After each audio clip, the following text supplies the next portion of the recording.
Hello, magandang umaga, tanghali, hapon, gabi. Sa fire sign na Sagittarius, Lala Baby po nagpapakilala. Bibigyan ko kayo ng timeless reading para sa mga natitirang araw, linggo ng buwan ng Hunyo. Kung kayo po hindi pa nakasubscribe, isa lang pong subscribe, likes, and share para lang po lumago ang channel ni Lola sa tulong ninyo. So ito po is general, hindi po ito personal or private reading. So titingnan po natin ang inyong tinatawag na energy. Okay? Saan po tayo dadalhin ng inyong energy? The bottom card is narito ang tinatawag na the Knight of Pentacles, di ba?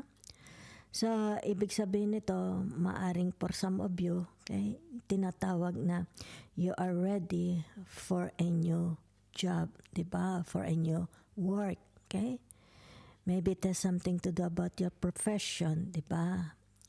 Maybe magsisimula, baka ito'y tinatawag bagong trabaho, di ba? So, there is a journey, okay? It's like a short trip lang naman. Okay? It's like from Belgium to France, from Belgium to Germany. Okay? Something like that. Very short. Kaya ng kotse. Kaya ng tren. Okay? Kaya ng tinatawag na boat. Diba? O kaya tinatawag domestic plane. Okay? Maybe it has something to do about purchasing. Maybe you will purchase a land. You will purchase a house. Diba? Maybe you will do shopping, di ba? Or maybe sabihin na nating maaaring magdo-donate kayo, di ba? Or sabihin na nating meron kayong pagbibigyan or has something to do about love, di ba? So maaaring dito ay maaaring pagbalalakbay ng dalawang pusong nagmamahalan, di ba? So maybe it has something to do about your health, di po ba? Okay. So ang sunod po na yan, okay, narito ang tinatawag na the five. Yan na. The five of cups, di ba? So, ibig sabihin nito, yung tinatawag na fulfilling. Yan. Kasi ang nakikita ko dito ay ikaw at sila. Kaya yan. Kung sino man itong sila na ito, di ba? Yan. Maybe sabihin na natin nakapangako ka. You want to fulfill your promise. Kung sino itong mga tao, diba? Maaring sabihin na nating asawa mo, syuta mo, diba? Nakapangako ka sa kanya, diba? It's like tinatawag, imamaterialize na natin, gagawin na nating totoo, diba? It's like, bibili kita ng sing-sing, diba? O yung tinatawag, isasama kita sa trip. Pasensya na, pasensya na po. Yan na, kumbaga dito tinatawag na you're on a mission, di ba? Maaaring tinatawag na magkakaroon dito ng tinatawag na relationship, di ba? O kaya grouping, di ba? Pag-uusap, di ba? Maybe you will go to the bank para humiram ng pera. Pwede rin naman, di ba? Baka kailangan mo ng pera, di ba? Ibig sabihin nito, sandali tayo magsasabi ng pera sa bangko, di ba? Something like that. It has something to do about you and them. So maybe it has something to do about your work, di ba? Maaring dito yung tinatawag, naroon ka sa tinatawag na mission, di ba? Mission impossible, di ba? Yan, kung ano man ito. Maybe, anong trabaho mo? Maybe you're a policeman. Maybe yung tinatawag na militar, di ba? It's like tinatawag dito na pupunta ka, okay, sa iyong trabaho. Yan na. Maybe you work in a laboratory, okay? Maybe you work as a investigator, di ba? Yan. Ibig sabihin nito yung tinatawag na para masolusyonan, di ba? Yung tinatawag na problema ng iba, okay? Or yung tinatawag na kakulangan, or yung tinatawag a mystery, di ba? O kaya a crimes, maybe you're a judge, a lawyer. Ibig sabihin nito yung tinatawag because of you. Yan, matutulungan mo sila ma-solve ang problema. Okay? You are there para ibigay ang kasagutan. Diba? It's like kailangan ditong magkaroon ng tinatawag na Anong tawag dito? Usapan yan. Tinatawag na pagkakasunduan, diba? Kailangan maging transparent, diba? So kung ano man yan, it's like tinatawag magkakaroon dito ng success, diba? Yan. Yan, it's between you and them. Magkakaroon ng malaking success. It's like tinatawag, malaking tulong ang may i-contribute mo. Let's say, sabihin natin sa isang kaso, di ba? Sa isang trabaho, di ba? Let's say, sabihin natin, there is a, hindi ko alam. It's like meron lang akong nakita dito, lang ba? Sabihin natin, investigasyon, di ba? Malaki ang participation mo at nila. Kumbaga dito nakita yung tinatawag pagkakaisa-isa. So ibig sabihin nito, their happiness, your happiness. Ibig sabihin, align, di ba? Yan, kumbaga dito patas, di ba? Kung ano ito, it's like tinatawag magmamaterialize between you and them, di ba? If it has something to do about investment or sabihin na natin a love relationship or sabihin na natin transparency between you at yung halimbawa kausap mo, sabihin na nating romance, di ba? Yan, maring marriage, di ba? So for some of you, ibig sabihin nito, maaring ito you are dealing with the in-laws, di ba? Maybe your in-laws, sabihin na natin ikaw nag-alaga sa in-laws mo, ay hindi ko lang alam. It's like tinatawag, you will be rewarded. Maybe they will give you some ample amount. It's like nakikita ko, they will give you rewards, di ba? Something like that. It's like tinatawag na your service will be paid off. Yan ha, okay? Maybe you're a doctor, a nurse, di ba? Maybe you're a scientist, di ba? A laboratory technician, maybe sa hospitals, maybe a surgeon, di ba? Maybe a police investigator, maybe you're working for the NBI, FBI, di ba? Maybe you're working for let's say sabihin na nating, whatever is this, let's say sabihin na nating sa oil, di ba? Yan. You are good. Okay, sa halimbawa sabihin na nating, grounds. May nakita lang akong grounds, di ba? It's like sabihin nating, nasabi mo na meron doong oil, di ba? Merong mining ng oil, di ba? It's like that's your expertise. It's like Indiana Jones, okay? So tingnan natin para sa mga mahal na Sagittarius, di ba? It's like tinatawag dito, what's transpire you between them, ito na. Ibig sabihin na magkakaroon ng kaluguran, okay? Magkakaroon ng tinatawag na achievements, fruition, di ba? It's like tinatawag, shoot ang isang project, di ba? Yan. Kumbaga dito, let's say, sabihin natin investment, di ba? O lumabas na naman uli ang tinatawag na the 9 of Pentacles, di ba? Itong isa is the 10 of Pentacles, di ba? At yun namang isa is the 9 of Pentacles. It's about your name, okay? It's about tinatawag na acceleration, kakaroon ng tinatawag pagpapahalaga. It's like admiration. Hindi lang yan, okay? It's like you will be recognized. Yan, no? Kasi narito ang tinatawag na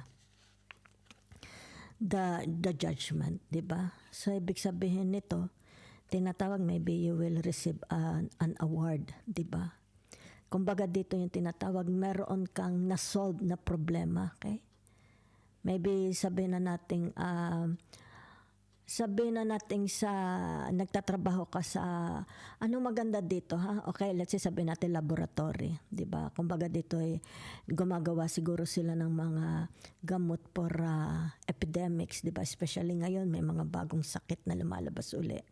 Kumbaga dito ay malaki ang na-contribution mo, okay? Para mabuo ang isang gamot na ito. It's like a laboratory. You're working in a laboratory, di ba? It's about what you contribute. Kumbaga dito, yung tinatawag, there is a big puzzle na kumbaga dito ay napakalaki ng na-contribute mo. Kung kaya dito nagkaroon ng tinatawag na it's like a recognition, di ba? Applause, di ba? Kaya dito nakikita mo, di ba? Yan. Tinatawag na from your work. So, nakikita ko dito, it's something to do about your profession. Okay? binigay mo, okay? Ibinigay mo ang lahat ng makakaya mo, di ba? Ang lahat, okay? It's about your willingness, participation, di ba? Your love, devotion, di ba? Yan. Your loyalty. Kung kaya dito, pumalo sa tinatawag na the nine of, anong tawag dito? The nine of pentacles, okay? From the 10 of Pentacles to the 9 of Pentacles. Nagkaroon ng tinatawag na, yan recognition. It's like a certificate, a reward, a trophy you will receive. Yeah? Maybe tinatawag na a large amount of money, a bonus, okay? Acceleration, maybe you will, your ano tawag dito, your position, okay, is tataas, di ba? Yan, maybe gagawin ka nila CEO, something like that, di ba? So, yan, narito yung tinatawag na the four, okay? The four of wands, di ba? So that's what you can do. Ibig sabihin nito, you're a very, very reliable person, di ba? So it's about you. Ibig sabihin nito, what you have, what you are capable of. Okay? Ano meron sa iyo? Okay? Bakit nagkaroon dito ng paghanga? Bakit kumbaga dito yung tinatawag na halina sila? Okay? Na-attract sila sa iyo. What you offer, di ba? Yan. Kumbaga dito nakikita, it's about yung tinatawag your readiness. Yan, it's about your readiness, di ba? It's like sabihin na natin, oh, maganda ka na ngayon, bukas may flight ka na, di ba? So for some of you, nakikita ko dito, you are dealing with colored peoples, okay? With colored, ibig sabihin mga foreigners, di ba? So for some of you, ito yung tinatawag na it's about your security. Yan. Ibig sabihin nito, luxury. Karangyaan, luxury, di ba? It's like you will have everything because of this. Yan, because of your readiness, because of your tinatawag, you are embracing, okay? You are embracing this tinatawag task, responsibility. You are embracing this duty, di ba? So ibig sabihin nito, you are the man of this. You are the man of this work, di ba? You are the man for this. Yan. So nakikita dito yung tinatawag paghanga. So no wonder. It's more about harvesting na ito. Okay? Harvesting. So meron ditong tinatawag fun time, maybe tinatawag na activities, let's say sabihin na natin a travel with your wife together with your children. Okay? So nakikita din dito yung tinatawag achievements. Okay? Achievements from your children, achievements from your job, achievements from your marriage, achievements from, let's say sabihin natin circulation of friends, di ba? Yung people you are working with. Yan. So whatever is this, it's like tinatawag na, ito ang tinatawag na the King of Pentacles, di ba? Yan. So ibig sabihin ng the King of Pentacles, this is you. Yan, no? Yan, hawak mo na. Yan, no? Kung naman ito. Yan. Di ba? From a simple, it's like from a simple merchant. Yung nakikita ko, from a simple merchant, you become a very, very rich man. Di ba? It's like, from simply, it's like tinatawag na from rags to riches. Di ba? Yan, no? Kita nyo. Di ba? From rags to riches. Yan. The King of Pentacles. Di ba? Kita mo. Ibig sabihin, it's about your attractiveness. It's about your charms. It's about wealth. Di ba? It's about the food. Ibig sabihin nito, the food you eat. Kasama na dito ang sex, the pleasure of sex. Di ba? It has something to do about your body, aesthetics, your health. Yan, no? You're very, very blessed. Yan, no? Dito. Okay? So there is an action. It's like tinatawag announcement. Diba? Yan, no? It will be given to you. It will be a right, it will be iaabot. Yan ha. Yan iaabot sa inyo. Yan ha. Napakarami nito, di ba? It's like ito yung mga tinatawag na satisfied sa inyong work, sa inyong performance, di ba? Kumbaga dito ay nakikita na ikaw ang it's like pulang manok. Yan na, ikaw ang pulang manok, di ba? Yan, on the go.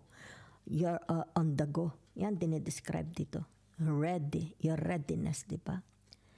It's about your loyalty. So ito na, harvest. Harvest time na po ito, ha? Yan. Ito yung tinatawag na arriving, manifesting. Okay? Ibig sabihin nito, all your problems will be solved because of your tinatawag na readiness. Di ba? It's about your determination. Di ba? Yan, no? Kaya nakikita ko dito, from rags to riches. Okay?